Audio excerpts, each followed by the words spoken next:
Hello. It's quite weird to look at two levels of people. Okay. So I wrote a speech on the way up to Napier this morning to do a different presentation about plastics and climate change, and then I thought, probably can't beat 12-year-old girl, so I'm not going to go that line. I'm actually just going to talk about the question I'm asked the most, which is how I started a company. I get a few comments that I am very lucky and that it's obviously all very easy for me, and I must have just met the right people and it's all about luck. And it's an interesting sort of thought a lot of people have about me. But I started a teak when I was days from bankruptcy. I didn't have anywhere to live. I mean, I wasn't quite homeless. I went and moved in with my parents, but frankly, that sucked. Better than nothing. Oh, she's not here. No. It wasn't an ideal time to start a business. I'd started two previous companies, and they weren't unmitigated disasters, but they taught me a lot. But the worst thing I did was I ignored financial stuff. And you can say by the fact that I call it financial stuff that clearly I'm not that financially savvy now. I'm a bit better. But the point was, these two businesses, they weren't fabulous, and they knocked my confidence a lot. What was missing, and why I sold them, was there was no point behind them other than making money. I didn't get up in the morning and like, yay, I can make some fudge, because all it will do will make people sad and diabetic.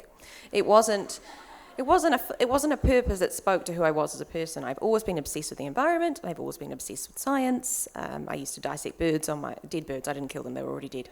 I used to dissect birds on my kitchen table. This was when I was 8. I used to rescue hedgehogs. I didn't dissect them. I was one of those kids, but a fudge company and a normal cosmetics company didn't do it for me. So I wanted to combine my two passions. And while I was sitting at home, quite depressed, ignoring the latest letter from my ID, and actually I even got served papers, like it was quite serious. It was not fun, and wasn't a good place. And I thought, right, well, sod it. I'm at the worst. It can't get any worse. I'm going to create the world's most sustainable cosmetics company. And my lawyer immediately said, no, that's a bad plan, don't say that, because they'll chase you for it, and they haven't yet. But I wanted to blend this idea of purpose, and Hannah, you know all about it, of purpose and business and change, and I genuinely believe that business is the way to create massive change. So I started in 2012 with a little plastic bucket, ironically, and a microwave, and I have melted 11 microwaves, guys. Did you know that they melt? They even set on fire, yeah.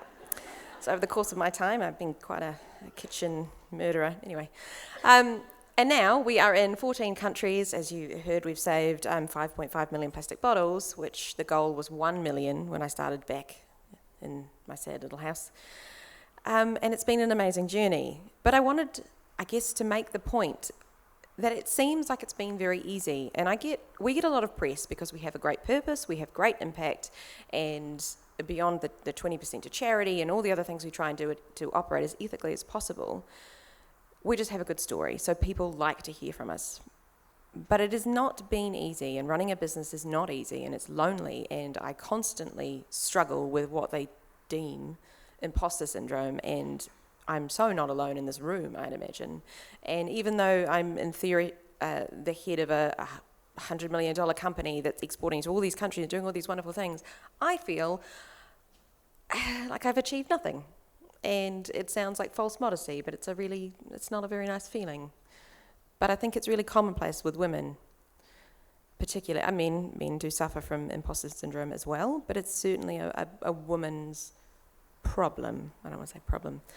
So events like this are really quite special because this is a very uplifting, supportive, genuinely pleasant place to be, and I see lots of smiling faces. So I just wanted to share, the journey is not smooth, but the impact makes it all worth it.